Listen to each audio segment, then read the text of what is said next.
Amazing man that this man is and what he did for the families, the women, the children, the sick, the elderly, what he has done for that country on his war against drugs.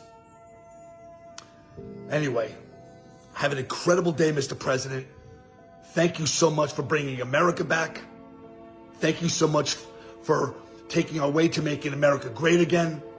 Thank you so much for thinking about Canada, because I know you do, as we want equal and fair partnership up there. Thank you for making and working our way back to making North America great again. You must make Philippines great again. Rin sa mga kwan, gibyan lang nako na para lang makatulang ko diri sa balay ni Tatay Digong. Sir, yung March 15. Ang March 15 ay tuloy-tuloy na yan ng rally dyan sa kwan, Liwasan Tulipasin. Unya, hindi na muawa dito, tuloy-tuloy na ang pag-rally dito sa Manila. Magkaraban, mag-rally, dito na magtapok-tapok ang mga tao. Just in, pinasasagot na ang mga nag-aresto kay dating Pangulong Duterte. Salamat. Kasama na dito sina General Diwata Torre, Executive Secretary Lucas Bersamin at DILG Secretary Remulla. Kasama pa si General Marbil. Iniutos ng Korte Suprema na sumagot ang mga respondent sa loob ng 24 oras. Yes. Magandang umaga sa inyo mga kasama. Nandito na naman tayo, no? Salamat po at tumugon na po ang Supreme Court. Kasi sa katunayan, nagkaroon na po sila ng lumabas na po, pinababalik si Pangulong Duterte at pinapasagot itong lahat ng namuno, lahat ng mga pangalang mababanggit dito sa video, sila ho ay pananagutin o tatanungin kung bakit hindi nila binigyan ng pagkakataon na dalhin muna si Tatay Digong sa ospital o sa isang court para doon muna sila iharap. Pero ang ginawa ng mga ito ay pinilit. Kita nyo naman sa mga video na lumalabas, meron pang panghahatak at meron pang hindi magandang pananalita. Ngayon, kasalukuyan ho, nabalitaan natin, sana totoo na okay na si Tatay Digong at nakita na. Kasi merong balita kahapon na lumabas ni E.S. Mendialdea na si Tatay Digong ay hindi niya makita doon sa ospital na binanggit ng ICC. Pero may magandang balita po na mangyayari. Salamat. Hintayin na lang natin kung ano yung magandang balita na yon. At lahat po tayo ay magagalak doon sa magandang balita na yun na hinihiling natin. Sana naman mabalik si Tatay Digong at madesisyon na ng korte at ang ICC at magsabi. Meron ng huling statement si Donald Trump na talagang hindi nila inaano yung ICC. Parang wala naman jurisdiction ng ICC. So sinugundahan niya ng Pangulong Trump. Talagang salamat po, no? Ito yung slide na apakita natin sa inyo. Just in, pinasasagot na ang mga nag-aresto kay dating Pangulong Duterte. Salamat. Kasama na dito sina General Diwata Torre, Executive Secretary Lucas Bersamin at DILG Secretary Remulla. Kasama pa si General Marbil. Iniutos ng Korte Suprema na sumagot ang mga respondent sa loob ng 24 oras upang ipaliwanag kung bakit hindi dapat pagbigyan ang mga petisyon para sa habeas corpus na inihain ng magkakapatid na Duterte. Supreme Court of the Philippines, Office of the Spokesperson. Statement of the Supreme Court Spokesperson. On March 12, 2025 at 4:26 p.m., the Supreme Court received a third petition for habeas corpus, certiorari and prohibition with prayer for issuance of temporary restraining order and or writ of preliminary injunction filed by Representative Paulo Duterte, petitioner. The petition challenges the actions of Executive Secretary Lucas Bersamin, Interior and Local Government Secretary Juan Victor Remulla Jr., and Philippine National Police Chief Major General Rommel Francisco Marbil in enforcing the International Criminal Court warrant against former President Rodrigo Roa Duterte. It seeks to nullify these actions and prohibit further cooperation with the ICC.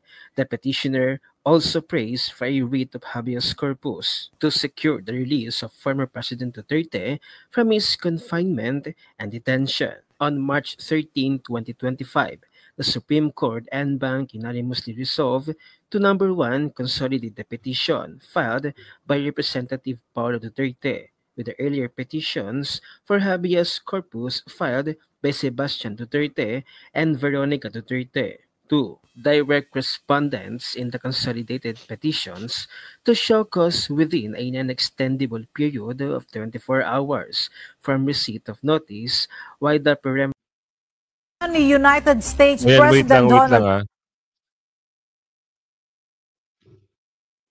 Meron lang akong papakita sa inyo na slide na nilagdaan ng ni President Trump itong mababanggit na ito.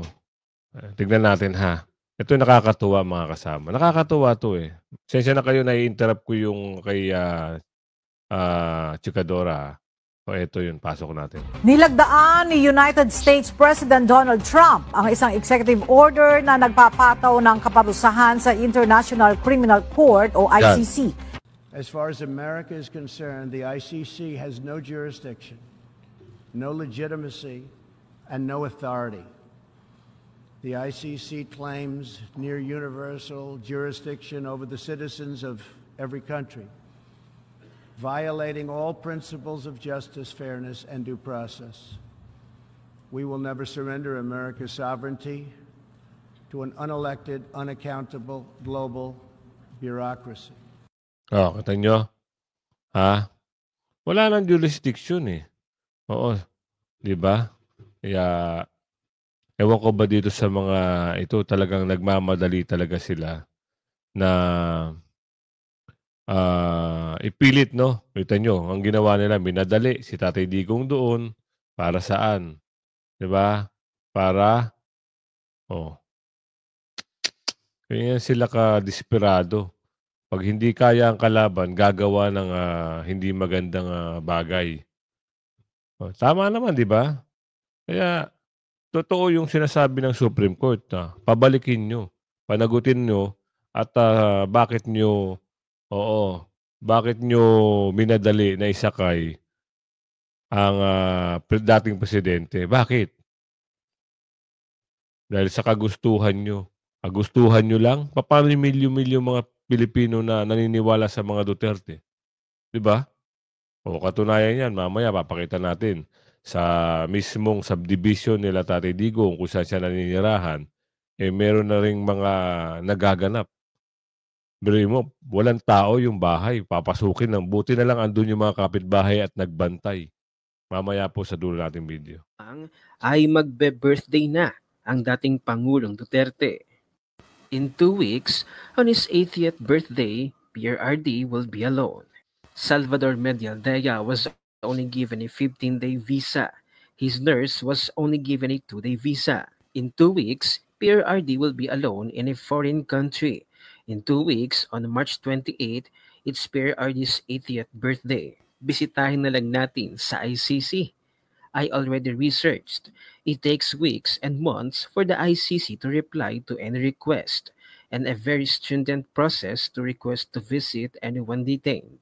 PRRD, a very social and chatty person, will be spending an interminable stretch of time alone in his tiny cell awaiting a sham of trial. General Torre, acting upon the orders of the administration, didn't even give him the courtesy of time to pack his... Hindi ko na muna to ay tutuloy. Gusto ko lang makita sa inyo. Kasalukuyan kasi to eh. Ito yung nangyayari doon sa bahay ni Tatay Digong. Talagang mababanas ka. Sana, sana hindi nila gawa ng anomalya itong bahay ni Tatay Digong. Dami na pong tao.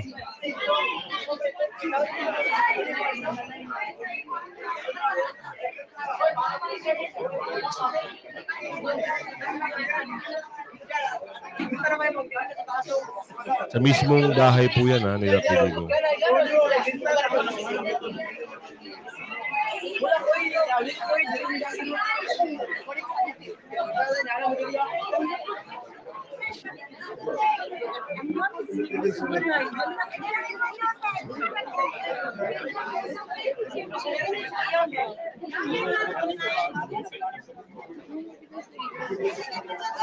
Lagi po naman.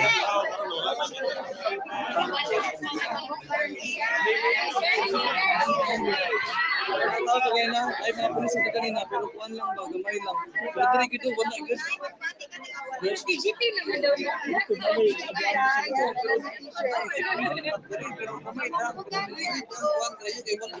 Kasi kung hindi nila babantayan yan, baka gawa ng anomalya.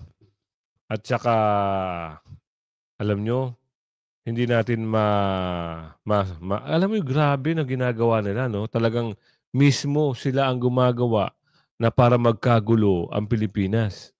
Sino ito? Alam niyo naman yung sabik na sabik at gusto talaga na sila ay mamuno habang buhay. Oh.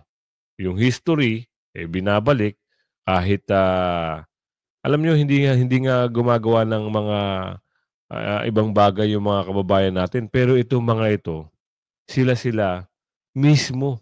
Bro, mo magpapadala ka ng pulis, hahalughugin mo yung bahay, walang katao-tao. Ano yun? Malaki po, malawak ang intel ng mga Duterte kahit nasa ibang bansa sila.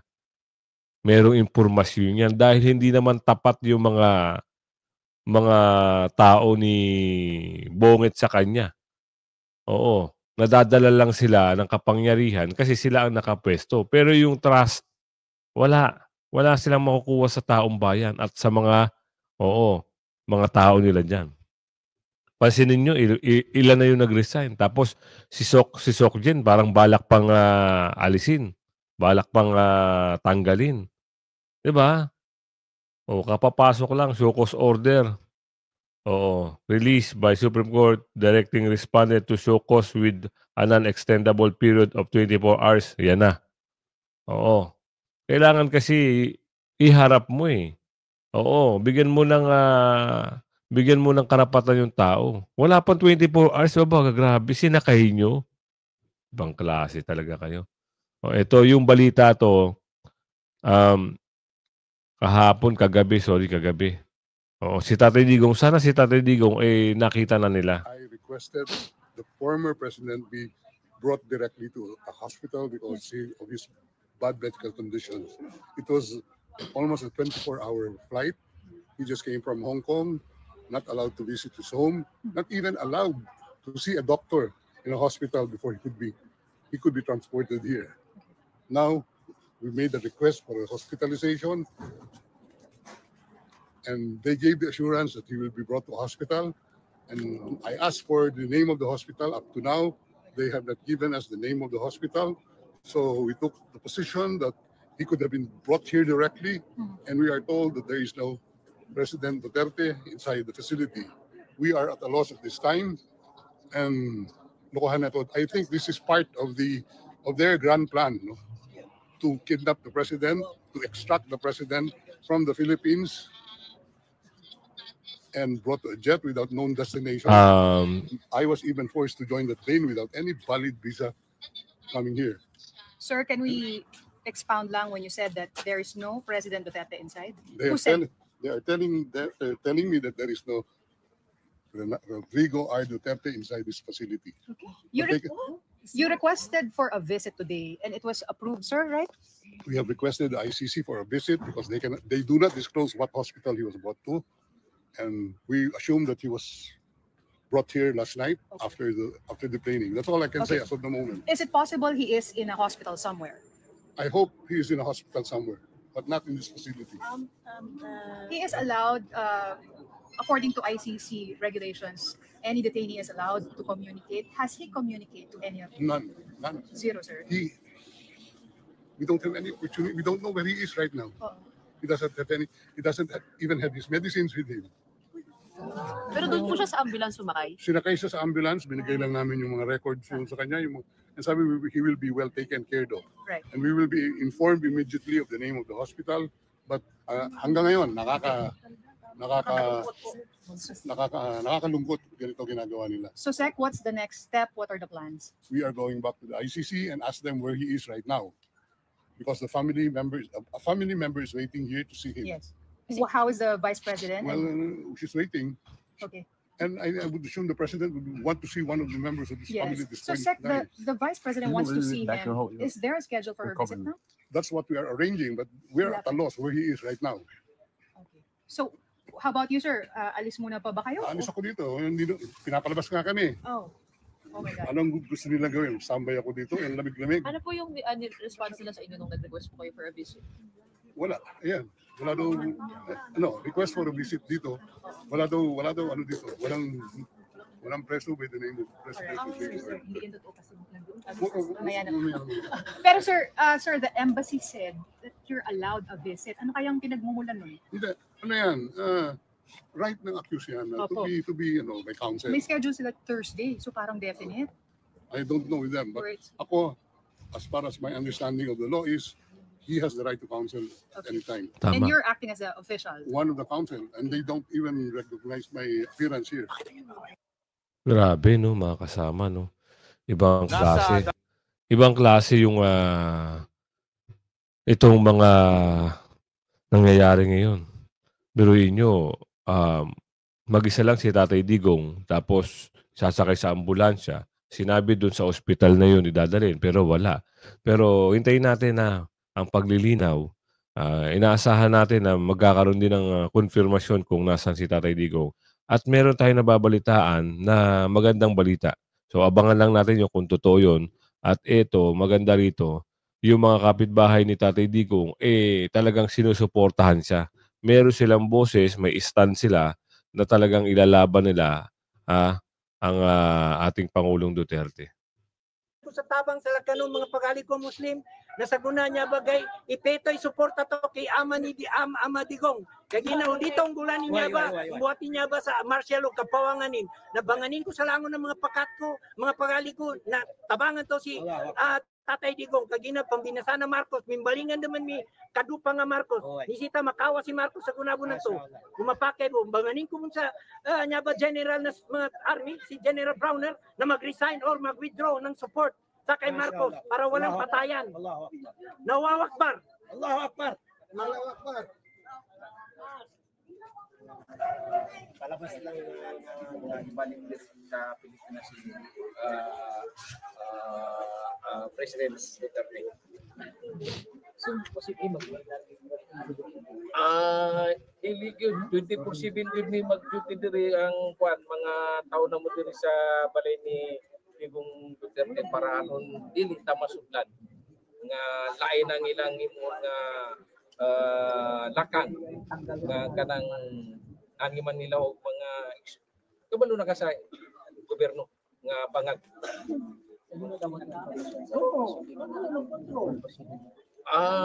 Mo na nga na may mga nadawat nato nga kuan mga impo nga bilang balay ni Digong.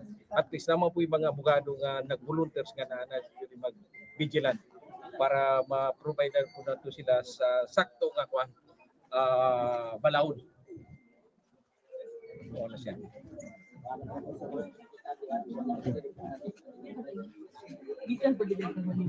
Karon pa ko nakababadiri kay nadungog na ko na po yung church. Para ako'y mga meeting dito sa Manila nga gusto mag-arrange sa mga kuan.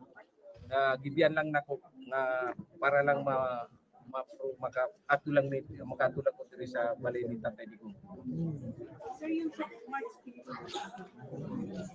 Ang March 15 ay tuloy-tuloy na yan ng rally dyan sa Liwasan Tumipas. Unya, di na muawa dito, tuloy-tuloy na ang among pag-rally dito sa Manila. Magkaraban, mag-rally, dito na magtapok-tapok ang mga tao sa Liwasan Tumipas. Simultaneous siguro, kay nakita na to, nagrally po ng Lanao del Sur, para sa Malabang Lanao del Sur, Marawi City, tanan nga mga sulok sa mga farm. Cotabato City, nagkuhan yun sila, nagrally yun sila nga nasuko gyud sila kining gihimo nila ni Bangag nga gidala dito sa Netherlands ang atong presidente Duterte. Sir, ang mga ano sa ba? Ang mga mo ang dako kayo nga kuan pangutana nga 3 days before ipadakop si Digong, gikampiyon na ang chief minister ng farm. Kay ang tanan nga appointee ni Duterte gitanggal para wala na ang loyalty. Pero dito man ta baba ang loyalty tanang kay Digong. Kay dili man mahimo ang farm kung wala si Digong. Tama ba? Bilangan niya agi nga mga presidente. Kung wala lang presidente si Duterte, dili gyud mahimo ang farm. O nang ang mga tao sa farm, dako ang ilang pasalamat kay Duterte. Unya tanan gyud ang gihimo nila na nagi pagka mali ang ilang gibuhat. Nagi sila yung mga himuon nga dili maayo. Mo nang kita diri sa Davao nga mag-vigilant kita. Ayaw ta madala og kwarta, madala og unsa man diyan. Basta kita istirigya punta nga Duterte country ang Davao City.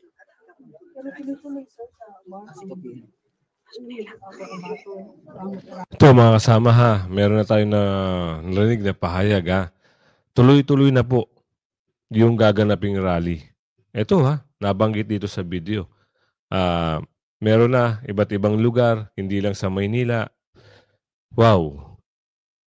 Good news.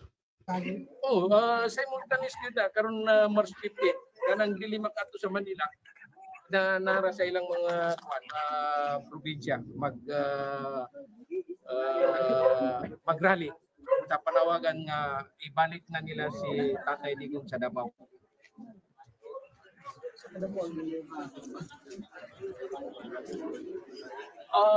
Kung dili baluktuton sa Supreme Court ang balao dapat nasa Doña Luisa. Sila na ang Pilipinas pag presidente ni Duterte 2019 wala na ta membro sa ICC. Kunya karon gingon nila nga wala tay mahimo, gingon ni Bangag nga wala tay mahimo kana namang gud ang Interpol nga nangayo og tabang ang gobyerno. Pero which pwede man na dili entertain kung entertainon paagi ng due process nga hearing usa diri para mahulat na to ang rapol sa pag-file of habeas corpus. Mga kasama, pasok ko lang meron po info sa atin. Sa Sunday sa Sydney, Australia, meron din pagtitipon to stand PARD. Nako, grabe. Hindi lang Pilipinas, hindi lang Hong Kong, hindi lang Japan, hindi lang Europe, buong bansa na po. Maski foreigner po, may stand na rin po dito. Mga Duterte nga mga anak ni Duterte. Una nga to.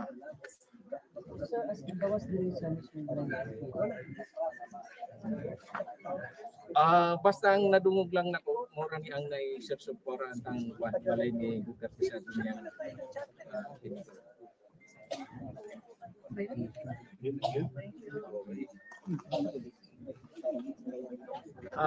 Wanda, hashtag justice PRRD. The Muslim Alliance Luzon, Visayas, Mindanao. Overall lang na siya na mga Muslim Alliance. Naga-rally.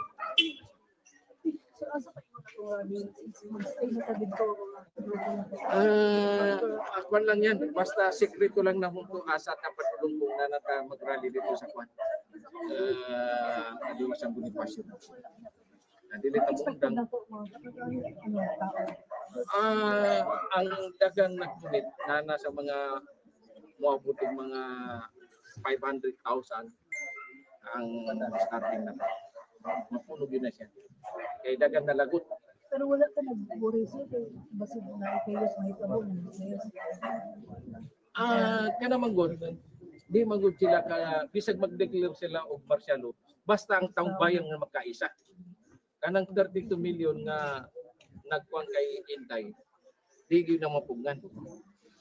nga di siya mag-declare silang marsyalo, musukol man yun ang taong bayan. 500,000 mag-rally diya sa Rio San Bonifacio every day, hindi na mag-sawan. Sa Sabado po ito ata mangyayari. Sa Caravan sa March 15. So bukas, tama, bukas, March 15. Nanawagan ko sa tanan nga sambayan ng Pilipino na magkayusa ta nga panawagon na to nga ipabalik na to sa si President Juan Duterte ay siya man gud nga atong presidente ron. Wala na tay ilang nga presidente. O na nga kita tanan magkayusa ta nga ituid ang balaod. Dili ta baluktuton ang panggobyerno sa atong nasod nga Pilipinas. Kay once nga baluktot ang pangitabo sa atong Pilipinas, wala na kay makaon. Dagan ta mapobre. Dagan gyud ang tigig ulat sa pagkaon niya. Dagan mahimo ang mga drugs, muna nang wala na sila pangita, wala na sila makaon. And pasensya na kayo mga kasama ha, dun sa mga hindi po nakakaintindi ng salitang lingwahe na ito.